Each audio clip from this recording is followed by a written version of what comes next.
Welcome to the Forward Together podcast. The term digital transformation sounds like something that belongs in a sci-fi movie or a computer lab, but it's an emerging field of study at Wichita State University, and it's growing into a thriving industry for the state of Kansas. It's a broad and inclusive field that supports our state's current industries and diversifies and attracts new jobs in industry through infusing the technology of today into the practices of yesterday. To talk about digital transformation in the entertainment industry, I'm joined by my guest today, Wichita State alumnus Dean Hargrove. Dean is a television producer, writer, and director whose credits include The Man from U.N.C.L.E., Columbo, Matlock, Jake and the Fat Man, Diagnosis Murder, and Perry Mason. So thank you, Dean, for joining me today on this inaugural Forward Together podcast. Oh, it's my pleasure. Thanks for inviting me.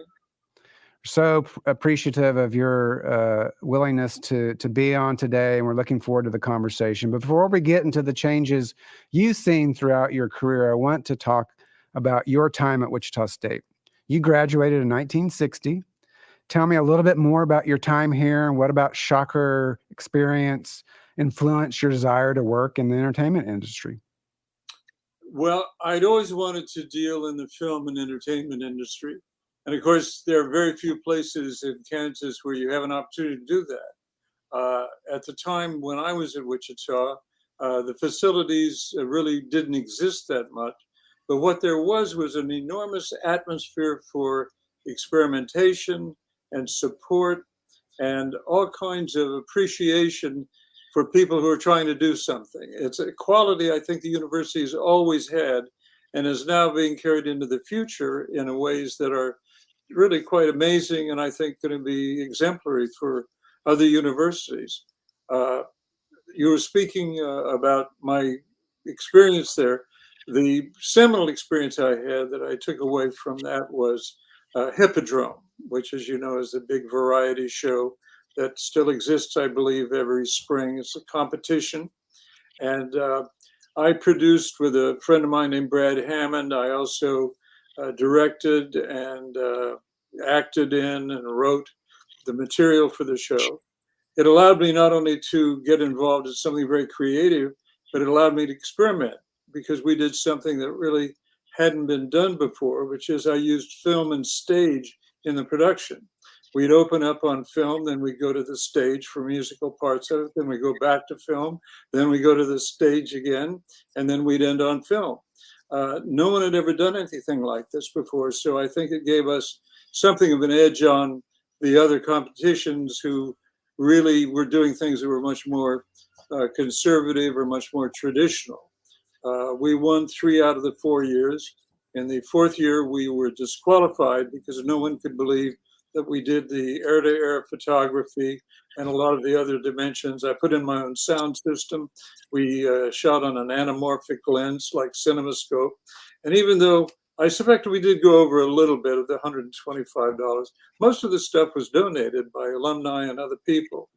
Anyway, that was a seminal experience for me. And when I went to UCLA as a graduate student, these were films that I could expose there and get some attention and also get some furtherance in terms of starting a career. I got a lot of experiments going when I was at Wichita through the English department with Professor Rosenblum and Joni Bryant, who was there. These folks I know are no longer there. My mother was the executive secretary to Hugo Wall, and so I had 3 different majors. I started in what was called the speech department because there wasn't a television or film department. And that was kind of limited because it was primarily for radio. So then I became an English major. Then because of my mother's influence and because I became familiar with the staff at the political science department, that became my major. So I was very pleased that I got kind of a very broad liberal arts education from Wichita State. And I've always been very grateful and very proud of the university, and not just for basketball. Well, that's great. Those experiences really very interesting to hear about. Your career path in Hollywood has spanned decades, and you've been able to witness so many technological changes. Tell me a bit about some of those changes. Well, from a producing standpoint, for example, I was the associate producer initially. In the first series I was on was called It Takes a Thief with Robert Wagner. And the series in those periods of time, we didn't have computers. So every script had to go through what was called a mimeograph machine. I don't even know if you can find that in a museum today, but it was kind of a sloppy stencil onto which you would crack out the pages of a script. It was very inefficient because you're always making changes, which meant you had to go back and print other pages that had to be inserted in the script. It was a very tedious process and very inefficient. Of course, now that's all different now that we have, computers and the word processors. It's made a huge difference. That was very noticeable to me because it had a lot to do with our efficiency. When I was doing Matlock, we were doing like everyone else was doing at the time, shooting on 35 millimeter, editing on what a machine called a Moviola, which was a kind of ancient device where the film editor would have boxes of little strips of film with the various takes that you've done on a film. You have to search through the box to find the strip of film, to put it into the Moviola, to select the tape you want, and then they'd have to tape it together in order to get a print or a cut anyway that you could show before it went over to the laboratory. Color processing was a tedious process and was left almost entirely to the labs, whereas today film is basically like Photoshop. My director of photography that's been working with me recently, I've gone into color correcting sessions with him where he sits with a laser and says, well, let's change that to red and let's put the light over there. And it's miraculous and it's time saving and it's much more creative. Creative people now have so much more latitude because of the digitizing of all of this process. In the film business, films were delivered on 35 millimeter in old heavy cans. Today they're delivered on drives, which cost a lot less money. So what are you working on right now? I know you're not retired yet, so what's next for you? I'm very busy for someone who's not employed. So I'm doing a documentary on Willie Brown, who's a seminal politician in the state of California. He was the head of the assembly for many, many years. He was then mayor of San Francisco. He's a very colorful and interesting man who lends itself to being very entertaining and educational about the way politics works on a day-to-day basis. I'm doing a project with iHeartRadio, which they are committed to doing, which is a biography on Johnny Cochran, whom I've known for many years. Most people only know him from the O.J. case. Johnny Cochran was an extraordinary man and a very worthwhile man in terms of what he did and the improvements and the ways that he enhanced his own community. So when I talked to him years ago, and then when the OJ case came around, I didn't want to do that. It was done forever. So I wanted to do his story, which is very worthwhile and fascinating, I might add. I have a project with Oprah's company, which is a new way of looking at the Joan of Arc story, which hasn't been done in about 20 years. And in our particular version, we're doing it as though it's a live television event. A small fact that fascinated me in doing this, because I looked at all the movies, there are about 8 or 9 of them. Of course, there's a vast amount of material on her as a character and as a person. And that is that we have a copy of the transcript of the actual trial from the 15th century, because it wasn't a state trial. She was tried by the Catholic Church. And on top of that, I'm writing a couple of screenplays, one of which I did back in the last century, which I'm updating. And that's pretty much what I'm doing. I managed to keep busy. I've been a writer since I was at Wichita State, and I'm going to stay doing that until somebody stops me. Well, those are awesome sounding projects. I can't wait to see those projects when they come to fruition. Thank you so much for joining us today and being on this inaugural podcast of Forward Together. Well, thank you very much, Mr. President. And it was a real thrill to be here and to talk to you again. And again, I applaud as much as I can to the work you're doing in the modernization and taking this university into the future in a very big way. And I'm very proud of of the university and everything that's happening there. So thank you. Thank you so much. Here now, I want to welcome another guest, Dr. Rodney Miller, Dean of the College of Fine Arts at Wichita State. Hi, Rodney. How are you doing? And thanks for joining me on this inaugural podcast, Forward Together. Thank you, Rick, or Mr. President, I should say. It's an honor, first of all, to be part of the initial podcast on this series, and I think that speaks well to the emphasis that this university and your administration places on the arts. We're thrilled to be here.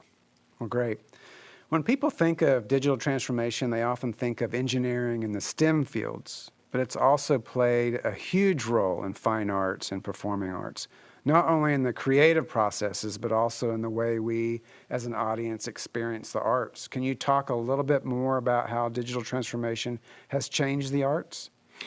Well, I don't know if the word would be change per se, because the one thing that I really want the audience to understand is that the arts have embraced technology from its inception. I mean, all the way back to the ancient Greeks utilizing mathematics for the acoustics for the amphitheater, to the technological innovations of the 20th century. But we have always had technology in the forefront of what we have developed. Every instrument in the orchestra, for example, is the byproduct of some creative mind thinking of a new technological way of shaping the instrument into a new acoustical sound. And same thing is true with the visual arts as well. So when digital transformation came around, we were already on the ship ready to sail. I specifically, as you know, we have developed a fourth school in the College of Fine Arts. We had music and performing arts and art design and creative industries, but we have a new school called the School of Digital Arts, and it's the school where we have, in a very direct way, embraced digital transformation. Regarding Dean Hargrove's career that we just spoke about and the television and entertainment industry in general, he spoke about mimeographs and moviola machines. What are some of the other ways that the industry has changed, and what future technologies are we anticipating? Oh gosh, the sky's the limit on the future technologies. My career, which hasn't been overly long, about 40 years in academia, we have seen the growth from the personal computer all the way to where we are today with the digital transformation.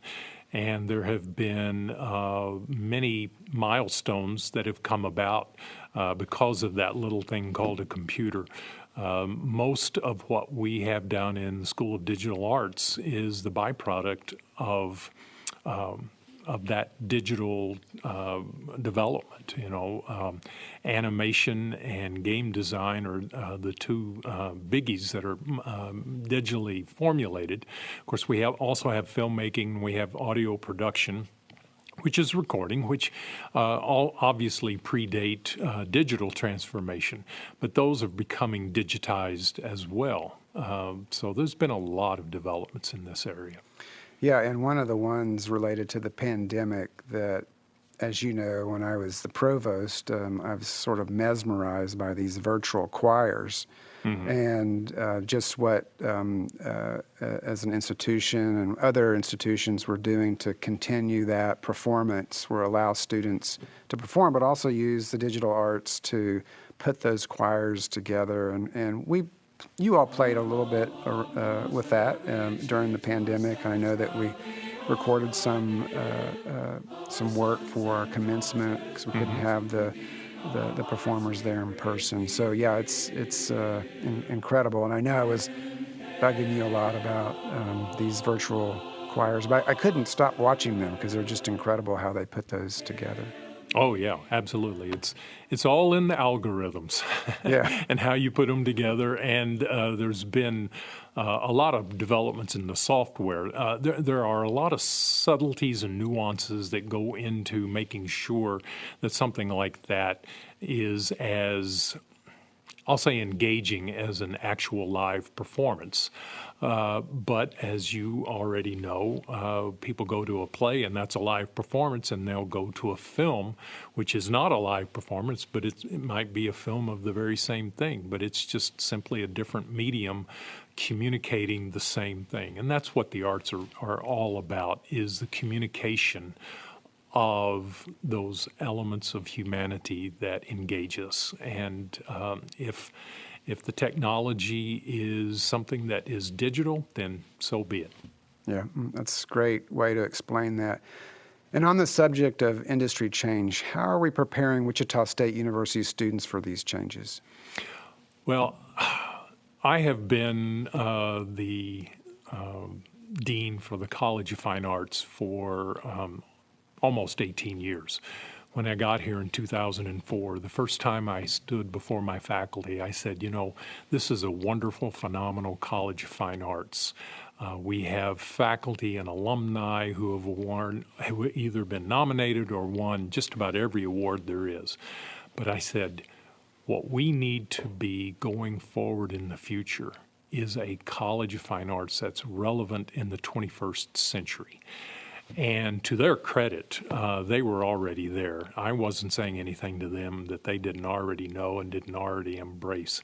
And one of the great things about being a dean is I get to sit here and pat myself on the back for the hard work that other people have been doing in the trenches. And so I don't want to give the impression that all that we are doing is wrapped up in this one new school that we have, the School of Digital Arts.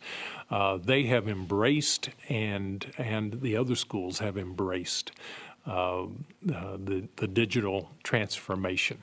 One statistic, just to give you an example, that school, because of its popularity, has grown exponentially to now be the largest school in the college. However, and they generate over 40% of our credit hours in the college. However, that credit hour generation, more than half of those credit hours are from the other three schools, plus the Elliott School of Communication in LAS. So this is truly a cross-disciplinary, cross-collaborative effort. And it also is expanding the work of our faculty and our students who are going to be our future performers and painters and artists in ways that we're just scratching our heads and wondering about.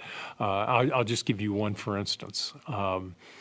The School of Performing Arts, one of the disciplines in the School of Performing Arts is dance. And right now we have one dance professor in particular, Chayla Clausen, who has a film that she did that was cross-disciplinary. She has engaged with writers, directors, producers, filmmakers, students from multiple schools across multiple disciplines to create this 25-minute video, She Moved the Prairie. And it's sort of a historical reflection on the influence of female pioneers and women in the early part of the 20th century living in rural Kansas.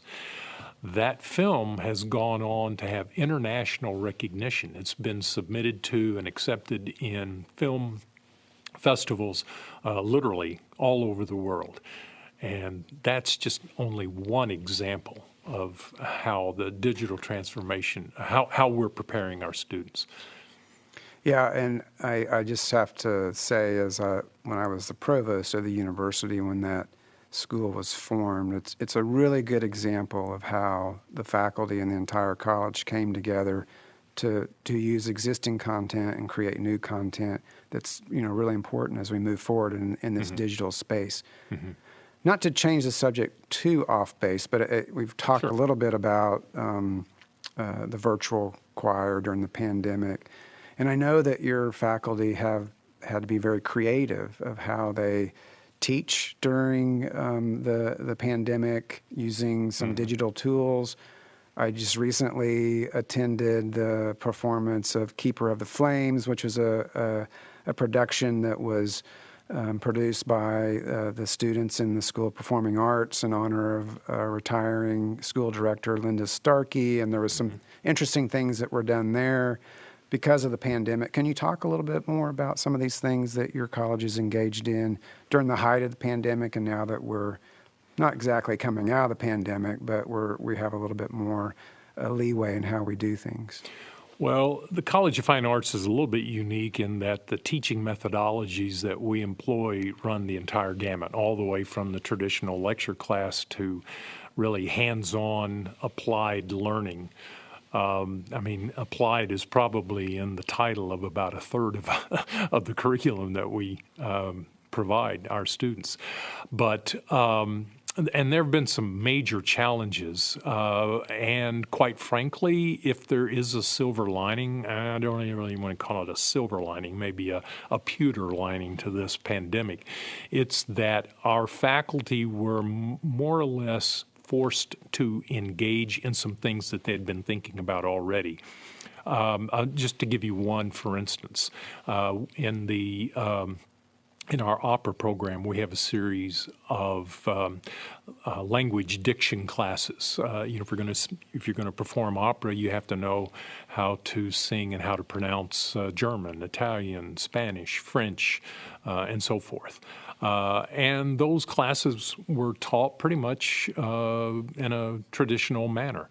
But during the pandemic, we had to utilize Zoom and distance and so forth. And one of the things that the faculty did was they engaged people from Germany and Italy and France to actually interact with and coach our students in their diction. So it was something that had been in the back of the mind of one or two faculty, but this is, I forget what the saying is, the opportunities arise when challenges hit you. And so that's just one example. I never forget at the height of the pandemic, you filming Pina Mazzani, teaching one of our opera students in a remote situation. And so even though we weren't able to do that in person, we still had those tools, and digital transformation was part of that. So thank you, Rodney, and thank you to everyone for joining us for our first episode of the Forward Together podcast. Join us next month when we reflect upon how Wichita State University has grown and flourished in 2021. Go Shockers!